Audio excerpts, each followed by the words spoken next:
Atlas అని Jennifer Lopez కొత్త cinema నెట్ఫ్లిక్స్లో స్ట్రీమ్ అవుతుంది ఈరోజు మే 24 నుంచి శుక్రవారం నుంచి.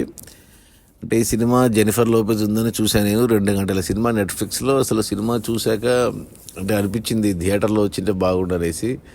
జెనిఫర్ లోపేజ్ ఎప్పటి నుంచి నేను ఫస్ట్ జెనిఫర్ లోపేజ్ని అనకొండ సినిమా నుంచి చూస్తున్నా. అంటే జెనిఫర్ లోపేజ్ అందరికీ తెలుసు, అమెరికన్ పాప్ సింగర్, చాలా ఫేమస్ ఇంటర్నేషనల్లీ.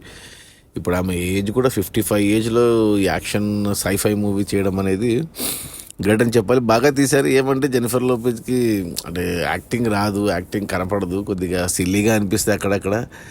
ఇలాంటి సినిమాలు మనం చాలా చూసాము ఇంతకుముందు. విల్ స్మిత్ది ఐ రోబో కానీ, మనకు తెలుగులో వచ్చిన రజనీకాంత్ రోబో కానీ, అలాంటిది. అంటే రోబోట్స్, ఆర్టిఫిషియల్ ఇంటెలిజెన్స్ ఉన్న రోబోట్స్ మనుషులకి అగెనెస్ట్గా తిరగబడితే వాటిని ఎలా కంట్రోల్ చేశారు అనేది. ఈ సినిమా కూడా అదే అలాంటిదే. ఏమంటే ఫీమేల్ అంటే హీరోయిన్ ఓరియంటెడ్ మూవీ కాబట్టి దానికి తోడు ఫ్యూచర్లో జరిగినట్టు చూపిస్తారు. అండ్ ఈ ఫైట్ అంతా వేరే గ్రహంలో జరిగినట్టు చూపిస్తారు. అదొకటి. ఆ సెటప్ అంతా బాగుంది. యాక్షన్ కానీ, గ్రాఫిక్స్ కానీ, లేకపోతే వాడిన రోబోట్స్ కానీ అన్నీ కొత్తగా ఉన్నాయి. బాగుంది. థియేటర్లో వచ్చింది చాలా బాగుంది. ఏమంటే జెనిఫర్ లోపేజ్ని మనకు అంటే ఆమె యాక్టింగ్ స్కిల్స్ ఉండవు కాబట్టి అందులో క్లోజప్ షాట్స్లో ఏజ్ కనిపిస్తుంది ఓల్డ్గా.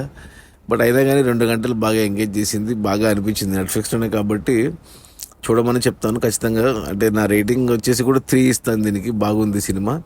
2 గంటల పాటు అలా హుక్ చేసి పెట్టేసింది. అసలు చాలా బాగా తీశారు.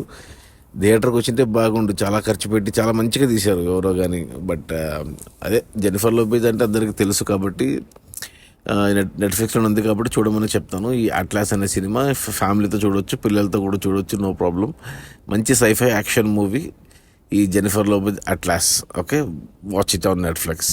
Okay, bye.